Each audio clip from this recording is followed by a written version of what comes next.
తీసుకొస్తా ఉంది. ఇప్పుడు 4 సిటీ ఎవరు అడిగారు? 4 సిటీ ఎవరు అడగలే. ఇంత హుటాహుటిన 4 సిటీ తీసుకొచ్చేసి బుల్లెట్ ట్రైన్ తీసుకొచ్చి ఏం చేద్దామని. ఇప్పుడు దానివల్ల ఏం ఒరుగుతుంది తెలంగాణ ప్రజలకంటే? ఏం ఒరుగుతుంది? ఎవరికి ఉపయోగం లేదు. ఇప్పుడు 4 సిటీ భూములు లాక్కుంటారు. ఇప్పుడు 4 సిటీలో రైతులకు సంబంధించిన భూములు, వ్యవసాయ భూములు ఎన్ని ఉన్నాయో అన్నీ గ్యాదర్ చేసి డబల్ పేమెంట్ చేసి ఇప్పుడు కొంటారు. ఇప్పుడు వ్యవసాయ క్షేత్రాలు తగ్గిపోతాయి.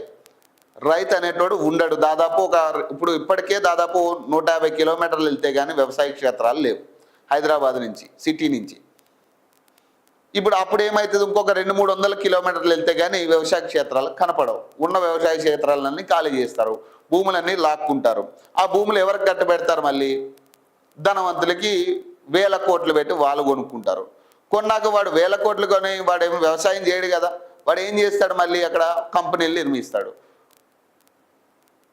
మీరు ఏదో ఉపాధి తెలంగాణకి ఇస్తున్నారు, తెలంగాణ ప్రజలకు ఉపాధి వస్తుందని మీరు చెప్తా ఉన్నారు. కనీసం తెలంగాణ ప్రజలకు కనీసం ఉపాధులు ఇచ్చే పరిస్థితి ఇప్పుడు వచ్చే ఏ కంపెనీ లేదు. ఏ కంపెనీ తెలంగాణ ప్రజలకి ఇంత పర్సెంటేజ్ మేము ఉద్యోగాలు ఇస్తామని ఎవరి దగ్గరైనా మీరు కనీసం మాట్లాడేటప్పుడైనా చర్చకు తీసుకొస్తా ఉన్నారు దాన్ని? ఖచ్చితంగా మా తెలంగాణ ప్రజలకి ఇందులో 15% లేకపోతే 20% లేకపోతే 40% తెలంగాణ ప్రజలకు మీరు ఉపాధి కల్పించాల్సిందే అనే డిమాండ్ పెడుతున్నారా మీరు? ఎక్కడైనా కానీ, ఏ కంపెనీ దగ్గర అయినా కానీ మీరు 1,00,000 కోట్లు పెట్టుబడులు వస్తున్నాయి, అన్ని వేల కోట్లు పెట్టుబడి తీసుకొస్తున్నారు, ఈ కంపెనీ వచ్చింది, ఆ కంపెనీ వచ్చిందని మాట్లాడుతూ ఉన్నారు.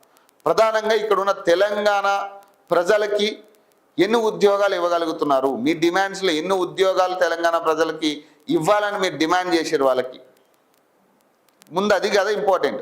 ఇప్పుడు కంపెనీలు 1,00,000 కోట్లు పెడుతున్నారా, 1000 కోట్లు పెడుతుందా అనేది కాదు ఇక్కడ ఇంపార్టెంట్. ఇప్పుడు 4 సిటీ నిర్మించుకుంటున్నాం అనేది ఇంపార్టెంట్ కాదు. 4 సిటీ వల్ల తెలంగాణ ప్రజలకి, ఇప్పుడు ఇటుపక్క చుట్టుపక్కల రాష్ట్రాల వాళ్ళకి కాదు మనకి ఇంపార్టెన్స్. ముందు ఇంపార్టెన్స్ ఎవరికి ఇవ్వాలి? తెలంగాణలో ఉన్న విద్యార్థులకి, నిరుద్యోగులకి ఇవ్వాల్సిన పరిస్థితి. మరి అదేమన్నా కొత్తగా మనం ఏమన్నా తీసుకొస్తున్నాం? ఆ డిమాండ్ ఏమన్నా రేజ్ చేస్తున్నామా? లేదు. కంపెనీ వస్తుంది, మనకి ఎంత షేర్ ఇస్తారు అంతే. మనకి ఎంత షేర్ ఇస్తారు దాన్ని మన అకౌంట్లో ఎంత పడుతున్నాయి అంతే. అంతవరకే మనం ఆలోచిస్తాం. గత ప్రభుత్వం ఆలోచించింది అదే, ఇప్పుడు ఆలోచిస్తుంది అదే. ఎవరు తక్కువేం కాదు. ఇంకో ప్రభుత్వం వచ్చి ఇదే ఆలోచిస్తుంది అంతే తప్పితే తెలంగాణ ప్రజలకు ఏం మేలు జరుగుతుంది? ఈ డిమాండ్ ముందుకు తీసుకొచ్చాం, దీనివల్ల తెలంగాణ ప్రజలకు ఖచ్చితంగా వాళ్ళు ఉద్యోగాలు ఇవ్వాల్సిందే, తెలంగాణ ప్రజలు బెనిఫిట్ పొందాల్సిందే ఈ కంపెనీ వల్ల అనేది లేదు. ఇప్పుడు 4 సిటీ వల్ల ఎవరు బెనిఫిట్ పొందుతారు? అయ్యే 1000 కోట్లు 1,00,000 కోట్లు ఉన్న వాళ్ళే బెనిఫిట్ పొందుతారు. తెలంగాణ ప్రజలు నిజంగా నిరుపేదల కటిక పేదరికంలో ఉన్న వాళ్ళకి ఏమైనా జరుగుతుందా? విద్యార్థులకు ఏమైనా జరుగుతుందా? కొత్తగా ఉద్యోగాలు ఏమైనా క్రియేట్ చేస్తున్నారా?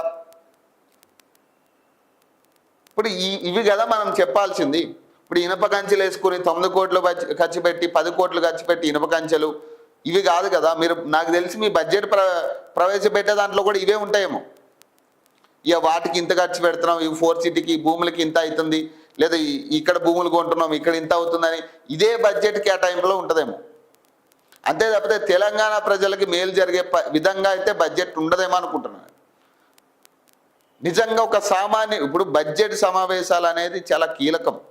సామాన్యులు ఎదురు చూస్తున్న తరుణం ఇది. ఎందుకంటే బడ్జెట్లో middle class, below middle class వాళ్ళకి ఏమన్నా కొత్త స్కీములు ఏమైనా ప్రవేశపెడుతున్నారా? కొత్తగా బడ్జెట్ ఏమైనా పెడుతున్నారా?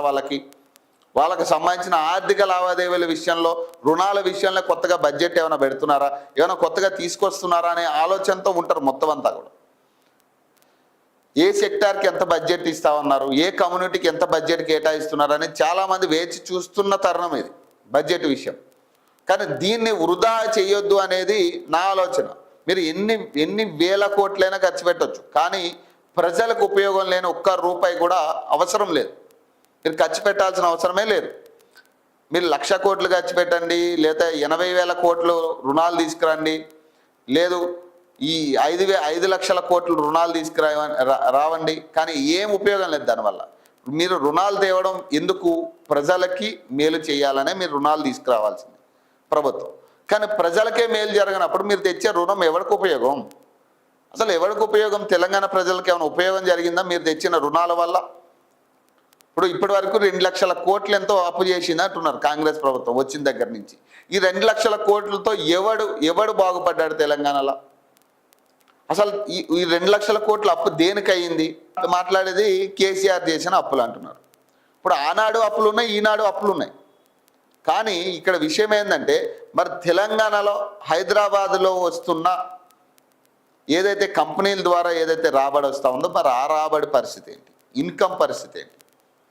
ఈ ఇన్కమ్ ఎంత వస్తుంది అసలు ఇన్కమ్ మరి ముఖ్యమంత్రి చెప్పేదాన్ని బట్టి అయితే అసలు ఈ తెలంగాణలో ఇన్కమే లేదంటున్నాడు ఆయన తెలంగాణలో ₹1 ఇన్కమ్ రావట్లేదు అంటాడు ఆయన. అసలు ₹1 వచ్చినా కూడా దాని కనీసం శాలరీలకు కూడా సరిపోవట్లేదు అనే కాడికి ఆయన మాట్లాడుతూ ఉన్నాడు. అసలు తెలంగాణలో ఇన్కమే లేదా? మరి ఇన్కమ్ లేనప్పుడు ఇన్ని వేల కంపెనీలు ఎందుకు వచ్చినట్టు? ఆ కంపెనీలన్నీ ఏం చేస్తున్నట్టు? మరి ఊరికే వాళ్ళని మీరు రండి, ఇక మీ ఇష్టం వచ్చినట్టు చేసుకోండి, ఇక మాకు ₹1 ఇవ్వకపోయినా పర్లేదని మీరు వదిలేసి రావాలని. అటు జీతాలు ఇవ్వక, ఇటు ప్రాఫిట్ లేక, ఇన్కమ్ లేక మరి ఏం చేయాలి ఇక అప్పుడు? ఎందుకు మరి ఆ కంపెనీలన్నీ ఎందుకు?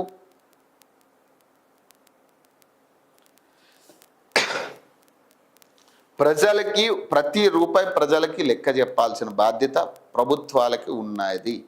ఖచ్చితంగా ప్రభుత్వాలు ప్రతి సామాన్యుడికి లెక్క చెప్పాలి. బాధ్యతగా వాళ్ళకి సామాన్యుడికి ఏదైతే మేలు జరుగుతుందో ఆ అంశాలే లేవనెత్తుకోవాలి తప్పితే అనవసరమైన విషయాలు మాట్లాడి అనవసరమైన విషయాల్ని తీసుకొచ్చి ప్రజల్ని ఆందోళనకు గురి చేసి ప్రజలకు ఇబ్బంది కలిగించే ప్రయత్నం అయితే ఏ ప్రభుత్వం చేయొద్దు ప్రధానంగా. కానీ ఇప్పుడున్న ప్రభుత్వం అదే చేస్తూ ఉంది.